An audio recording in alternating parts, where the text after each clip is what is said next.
Et une autre initiative qui va à contre-courant, mais qui soulève le mécontentement, celle-là, c'est la décision du gouvernement Ford d'instaurer un moratoire sur les centres d'injection supervisés en Ontario.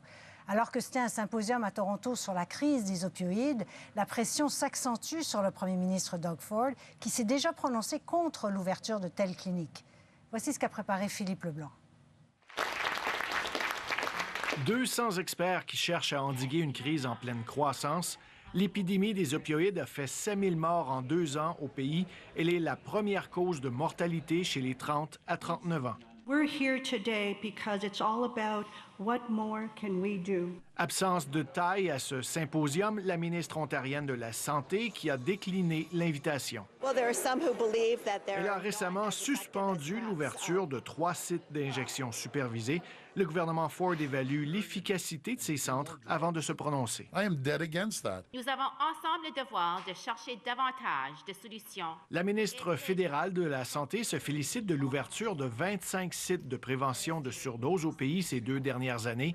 Elle partagera ces données scientifiques avec le gouvernement Ford pour le convaincre de changer d'idée. Mais je dois vous dire que pour moi, les sites qui ont été ouverts autour du pays ont sauvé des vies. C'est effectivement ça que les données nous montrent. C'est sûr que ça change le monde au complet. Moi, je pense juste d'empêcher les gens de se shooter dans une ruelle puis crever là.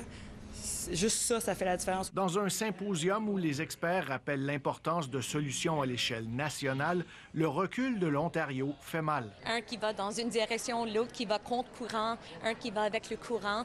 Puis je pense que vraiment pour avoir une solution à ce problème-là, il faut qu'on soit tous dans un bateau qui va dans la même direction. Doug Ford pourrait bientôt trouver un allié contre les sites de prévention de surdose au Québec, craint cette travailleuse. Juste nous, on s'est fait dire par un membre de la CAQ qu'on allait se faire shut down parce qu'il n'approuve pas notre projet, il n'aime pas notre mentalité. Je veux dire. We are committed! We are committed! Pendant que la pression s'accentue, le gouvernement ontarien promet de rendre sa décision finale sur les centres d'injection supervisés d'ici la fin du mois. Mais on sait déjà que Doug Ford, lui, s'y oppose. Ici Philippe Leblanc, Radio-Canada, Toronto. Calling on the provincial government